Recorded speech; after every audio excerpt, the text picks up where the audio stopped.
स्वर्गवाशी मीराबाई हिलाल सूर्यवंशी यांच्या स्मरणार्थे स्वयंभू आदिशक्ती श्री एकविरा देवी प्रसन्न आमोदे ब्रू तालुका जिल्हा जळगाव। नमस्कार, मी विकास सर। नमस्कार विद्यार्थी मित्रांनो, मी विकास सर। आज आपण पाहणार आहोत इयत्ता 8वी विषय विज्ञान प्रकरण पहिले पीक उत्पादन आणि व्यवस्थापन। लक्षात ठेवा विद्यार्थी मित्रांनो, पीक जेव्हा कोणत्याही एकाच रोपाला एखाद्या स्थानावर मोठ्या प्रमाणावर उगवण्यात येते त्याला पीक म्हणतात। पिकांना मुख्य 2 प्रकारात विभागले जाते।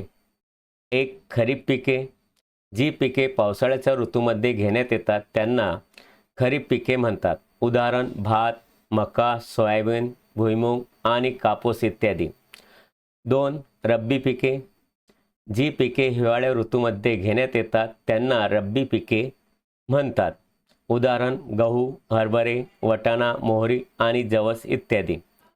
शेतीच्या पद्धती: 1 जमीन तयार करणे, 2 पेरणी, 3 नैसर्गिक व कृत्रिम खते देणे, 4 पाणी देणे त्याला आपण सिंचन म्हणतो, 5 तणापासून रक्षण, 6 कापणी आणि 7 संग्रह।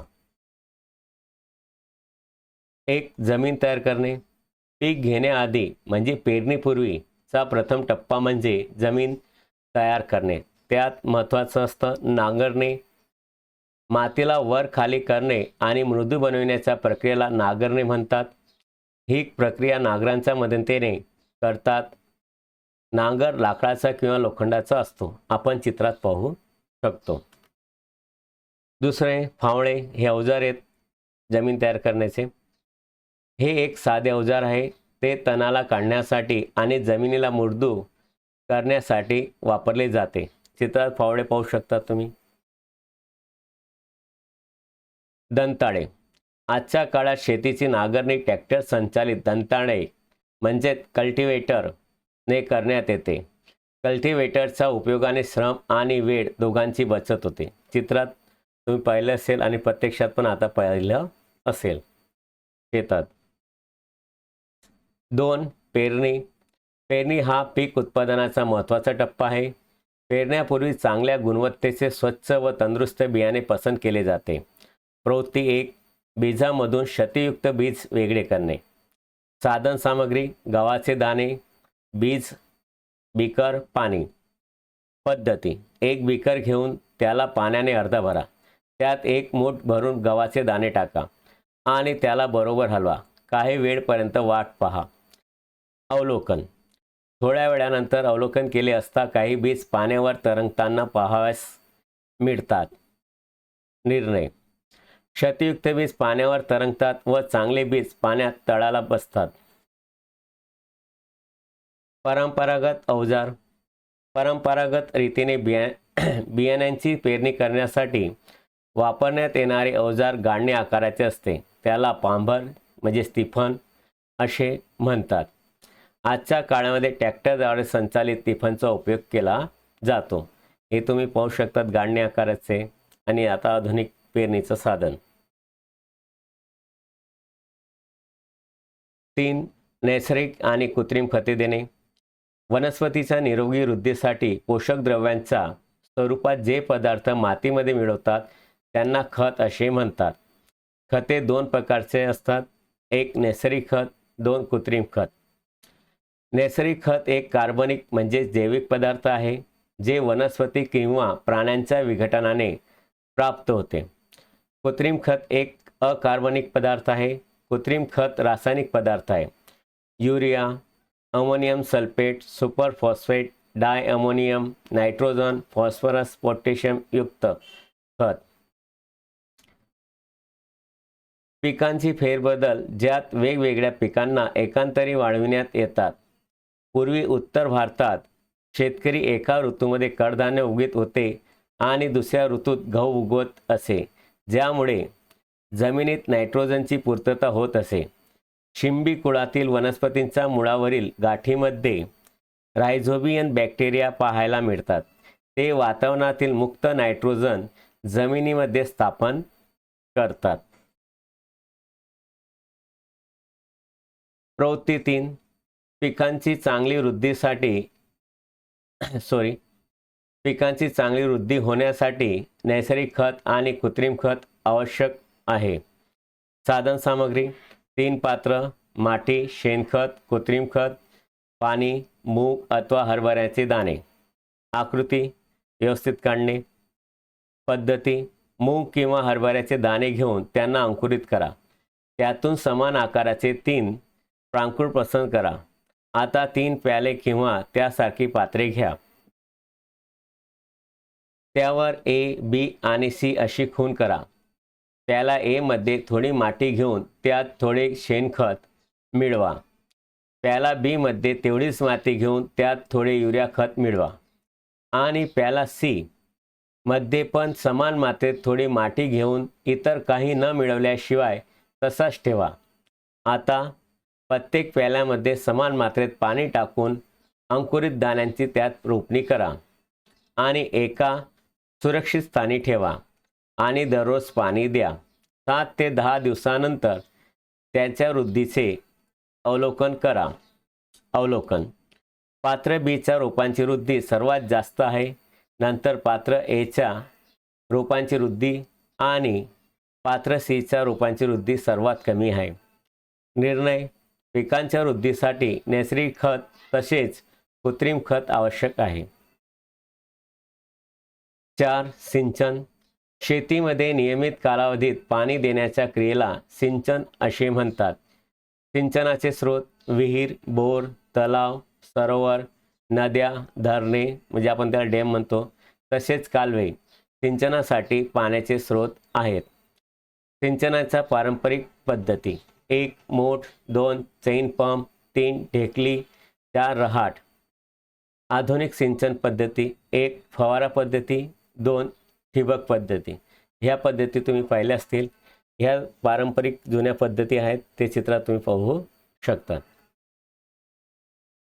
5. तणापासून रक्षण: शेतामध्ये बरेच इतर अनैच्छिक अनावश्यक रोपे नैसर्गिकरित्या पिकाबरोबर उगलेले असतात. अशा अनैच्छिक अनावश्यक रोपांना तण असे म्हणतात.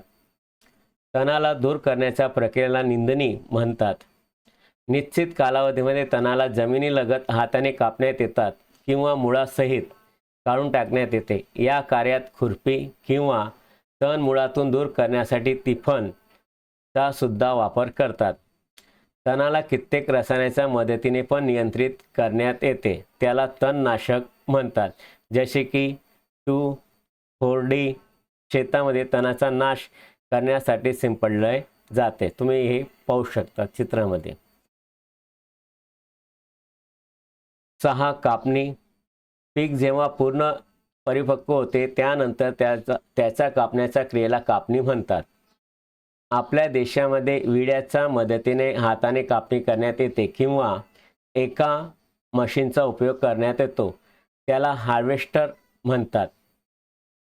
कापण्यात आलेल्या बीजांना दाण्यांमधून, भुशामधून म्हणजे आपण त्यांना कंस सुद्धा म्हणतो, वेगळे करावे लागते. या क्रियेला थ्रेशिंग म्हणतात. ज्या मशीनद्वारे या दोन्ही क्रिया म्हणजे कापणी आणि दाणे काढणे करण्यात येतात तिला कंबाईन मशीन म्हणतात. ते खरे तर हार्वेस्टर तसेच थ्रेशर दोघांचे संयुक्त स्वरूप आहे. तुम्ही येथे चित्रात त्याला पाहू शकतात. लहान शेत असणारे शेतकरी धान्याच्या दाण्यांना उपवण्यासारख्या क्रियेने वेगळे करतात. हे तसं एक साधन आहे उपवणे.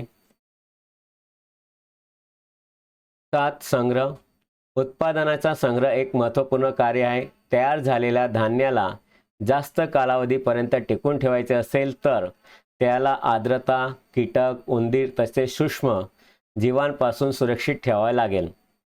शेतकरी त्याच्या पिकांचा उत्पादनाचा संग्रह पोते, धातूची पिपे तसेच मोठ्या प्रमाणातील धान्याचा संग्रह सायलो, त्याला आपण कणगी म्हणतो, धातूचे उंचपाते किंवा भूगर्भात किंवा कोठारांमध्ये केले जाते. तुम्ही चित्रात हे पाहू शकतात. पशुपालन: घरी किंवा शेतामध्ये ठेवण्यात येणाऱ्या पाळीव प्राण्यांसाठी योग्य आहार, निवास तसेच त्यांची जोपासना पण अति आवश्यक आहे. जेव्हा हे मोठ्या प्रमाणात केले जाते तेव्हा त्याला पशुपालन म्हणतात. प्रवृत्ती 3. प्राणी आपणास अन्न म्हणून उपयोगी पदार्थ पूर्ण पाडतात. पद्धती: तुमच्या वहीत खालील दिलेले कोष्टक बनवा आणि त्याला पूर्ण करा. क्रम: अन्न आणि स्रोत. 1. दूध, गाय, म्हैस, बकरी, सांडणे, हुंट, मादी म्हणतात त्याला. 2. मांस, बकरी, गाय, कोंबडी. 3. अंडी, कोंबडी, बदक. 4. मासे, विविध प्रकारचे मासे. निर्णय: वनस्पतीप्रमाणे प्राणीसुद्धा आपल्या अन्नाची गरज पूर्ण करतात. आता आपण स्वाध्याय पाहूया. प्रश्न पहिला. योग्य शब्द पसंत करून रिकामी जागा भरा. 1. कोणत्याही स्थानी एकाच प्रकारच्या रोपांना मोठ्या प्रमाणावर वाढविण्यात येते त्यांना पीक म्हणतात. तो उत्तर येईल पीक. 2.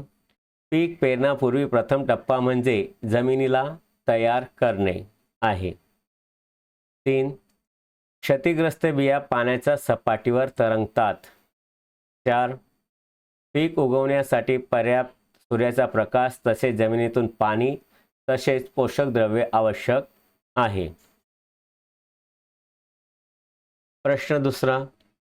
कॉलम ए मध्ये दिलेल्या शब्दांना कॉलम बी मध्ये दिलेल्या शब्दासोबत जोडा. खरीप पिके: तांदूळ म्हणजेच भात किंवा मका आणि मकास. रब्बी पिके: गहू, हरभरे, वाटाणे. रासायनिक खत: युरिया आणि सुपर फॉस्फेट. शेणखत: प्राण्यांचा मळ, गायीचे शेण, मूत्र आणि वनस्पतीचा बिनउपयोगी कचरा. प्रश्न तिसरा. खालील प्रत्येकाची 2-2 उदाहरणे द्या. खरीप पिके: भात, मका, सोयाबीन, भुईमूग आणि कापूस. रब्बी पिके: गहू, हरभरे, वाटाणा, मोहरी आणि जवस. प्रश्न चौथा. खालील प्रत्येकावर तुमच्या शब्दात एक परिच्छेद लिहा. 1. जमीन तयार करणे. पीक घेण्याआधी म्हणजे पेरणीपूर्वीचा प्रथम टप्पा म्हणजे जमीन तयार करणे. ह्यासाठी जमिनीला नांगरद्वारे नांगरण्यात येते. जमीन नांगरल्याने माती वर खाली होते आणि मृदू बनते. त्यामुळे पिकांचे मूळ खोलपर्यंत जाऊ शकते आणि मुळाला श्वसन करण्यात मदत मिळते. मृदू मातीमुळे जमिनीत गांडूळ आणि सूक्ष्मजीवांची वृद्धीत मदत होते. ते जमिनीत सेंद्रिय द्रव्यांची वाढ करतात. शेतात मातीचे ढिकळे असतात, त्यांना समारच्या मदतीने तोडून लहान बनवू शकतो. त्यामुळे जमीन समतल बनते. समतल जमीन पेरणी आणि सिंचनासाठी आवश्यक आहे. कित्येक वेळा जमिनीला नांगरण्यापूर्वी जमिनीत नैसर्गिक खते सुद्धा पसरविण्यात येतात. जमिनीत बीज पेरण्या अगोदर जमिनीला पाणी देण्यात येते. अशा प्रकारे तयार केलेली जमीन पेरणीसाठी योग्य असते. 2. पेरणी. पेरणी हा पीक उत्पादनाचा महत्त्वाचा टप्पा आहे.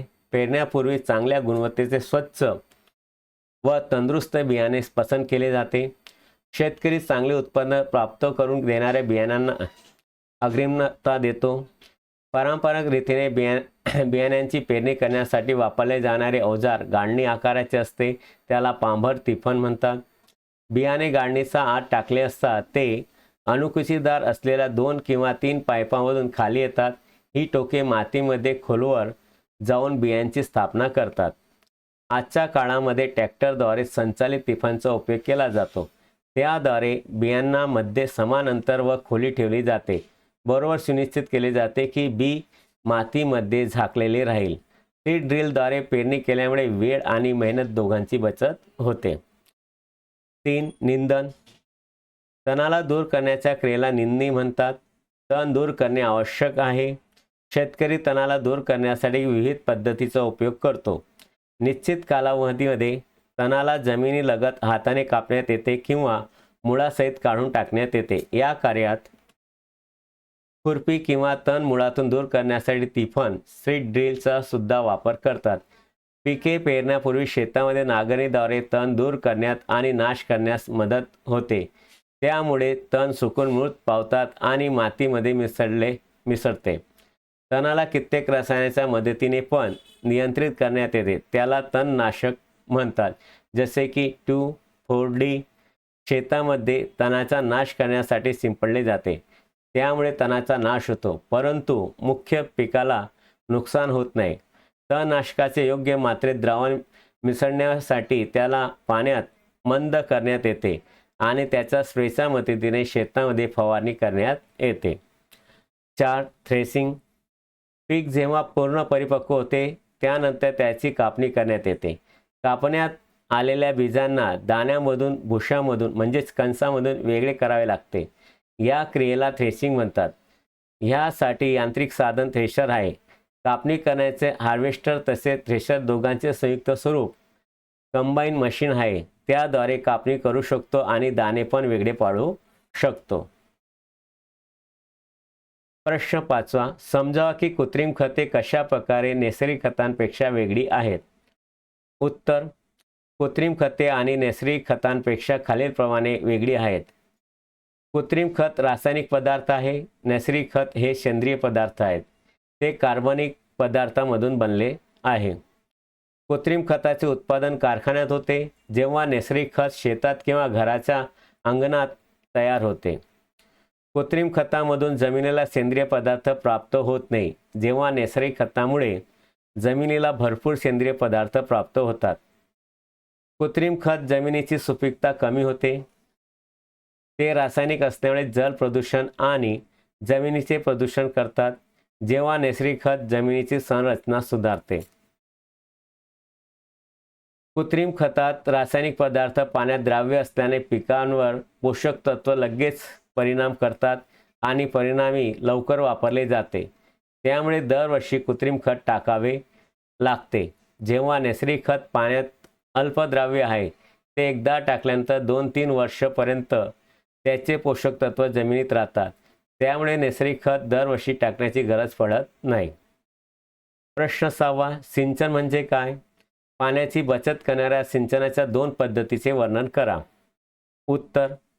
शेतीमध्ये नियमित कालावधीत पाणी देण्याच्या क्रियेला सिंचन असे म्हणतात. सिंचनाची वेळ आणि प्रमाण प्रत्येक पिकाप्रमाणे, जमिनीप्रमाणे तसेच ऋतूप्रमाणे वेगवेगळी असते. सिंचनाच्या पारंपरिक पद्धतीत पाणी जास्त प्रमाणात वापरले जाते, तसेच पाण्याचा व्यय पण होतो. आधुनिक सिंचन पद्धतीद्वारे पाणी वाचू शकतो. पाणी बचत करणाऱ्या सिंचनाच्या 2 पद्धती. 1. फवारा पद्धती. 2. ठिबक पद्धती. 1. फवारा पद्धती. पाण्याचा काटकसरीने उपयोग करण्यासाठी ही पद्धत वापरतात. या पद्धतीचा उपयोग असमतल जमिनीसाठी केला जातो. फवारा पद्धती शेतात मुख्य पाईपाबरोबर दुसरे लहान पाईप जोडून थोड्या थोड्या अंतरावर काटकोन असलेल्या पाईपाच्या वरच्या टोकावर फिरणारे नोझल लावलेले असते. उंच टाकी अथवा पंपाच्या मदतीने पाणी मुख्य पाईपाद्वारे सोडले जाते, तेव्हा ते फिरत्या नोझलमधून बाहेर पडते. रोपांवर पाणी अशा प्रकारे शिंपडले जाते जसे की पाऊस पडत असेल. पाणीद्वारा पोषक तत्वे तसेच जंतुनाशक पण शिंपडू शकतो. ह्या पद्धतीत मानवश्रम तसेच पाण्याची बचत होऊ शकते. रेताळ जमिनीत खूपच उपयोगी आहे. 2. ठिबक पद्धती. या पद्धतीने पाणी थेंब थेंब सरळपणे रोपाच्या मुळाच्या जवळ पडते, म्हणून याला ठिबक पद्धती म्हणतात. त्यात एक उंच टाकीत भरलेले पाणी अथवा पंपद्वारा दबाण देऊन मुख्य पाईपद्वारा शेतात आणले जाते. मुख्य पाईपाला शाखा आणि उपशाखा बनवून नियत अंतरावर पाणी निघण्यासाठी ड्रॉपर लावलेले असतात. ड्रॉपर खूप थोड्या प्रमाणात पाणी बाहेर जाऊ देते, जे रोपांच्या मुळाजवळ टपकते. ही पद्धती पाण्याची कमतरते असलेल्या प्रदेशात एक वरदान रूप आहे. फळे देणाऱ्या वनस्पतीच्या बागेत तसेच वृक्षांना पाणी देण्याची ही एक सर्वोत्तम पद्धती आहे. प्रश्न 7. जर गव्हाच्या खरीप ऋतूमध्ये पेरणी केली तर काय होईल? चर्चा करा. उत्तर. गहू रब्बी पीक आहे. त्याला कोरडे आणि थंड हवामान पाहिजे. जर गव्हाला खरीप ऋतू म्हणजे पावसाळा ऋतूमध्ये घेतले तर त्याला बाष्पयुक्त हवामान आणि जास्त पाऊस मिळेल, जे त्याच्यासाठी अनुकूल नाही. यामुळे पावसात उगवलेले गव्हाचे उत्पादन चांगले होणार नाही. अजून गव्हाचे रोप निरोगी राहू शकत नाही. त्यामुळे गव्हाला खरीप ऋतूमध्ये पेरणी करत नाही. प्रश्न 8. शेतीमध्ये सतत पीक घेण्यात आले तर जमिनीवर कोणता परिणाम होईल? समजावा. उत्तर: शेतीमध्ये सतत पीक घेण्यात आले तर त्यातील पोषक तत्व कमी होतील, त्यामुळे जमिनीची सुपीकता कमी होते. अशा जमिनीत पीक घेण्यात आले तर पिके गुणवत्तेने कमी आणि अशक्त प्राप्त होतात. प्रश्न 9वा. तण म्हणजे काय? आपण त्याचे नियंत्रण कशा रीतीने करू शकतो? उत्तर: शेतामध्ये बरंच इतर अनैच्छिक अनावश्यक रूपे नैसर्गिकरित्या पिकांबरोबर उगवलेले असतात. अशा अनैच्छिक अनावश्यक रूपांना तण असे म्हणतात. तणाला दूर करण्याच्या क्रियेला निंदणी म्हणतात. तण दूर करणे आवश्यक आहे. खुरपी साधनाद्वारे तण दूर करण्यात येते. अजून जमीन नांगरते वेळ नांगर फिरवल्याने पण तण नाश पावतात. तणाला कित्येक रसायनाच्या मदतीने पण नियंत्रित करण्यात येते. त्याला तणनाशक म्हणतात, जसे की 2,4-D. शेतामध्ये तणाचा नाश करण्यासाठी शिंपडले जाते. त्यामुळे तणाचा नाश होतो, परंतु मुख्य पिकाला नुकसान होत नाही. प्रश्न 10वा. खाली दिलेल्या बॉक्समध्ये योग्य क्रमाने मांडा, ज्यामुळे ऊसाच्या उत्पादनासाठी क्रमदर्शी रेखाचित्र तयार होईल. उत्तर: आपण शेतीच्या पद्धती पाहिल्यात त्याप्रमाणे अगोदर जमीन तयार करणे, त्यात शेत नांगरणे, नंतर पेरणी, खते देणे, सिंचन, कापणी आणि पिकाला साखर कारखान्यात पाठवणे. खाली दिलेल्या संकेताच्या मदतीने दिलेले शब्दकोड त्यांच्या इंग्रजी नावांनी पूर्ण करा. विद्यार्थी मित्रांनो, येथे उत्तरे लिहिली आहेत. व्यवस्थित वाचून पुस्तकात कोष्टक शब्दकोडे भरायचे आहे. तर आशा करतो तुम्हाला समजलं असेल. पुढच्या व्हिडिओत पुन्हा भेटूया. नमस्कार.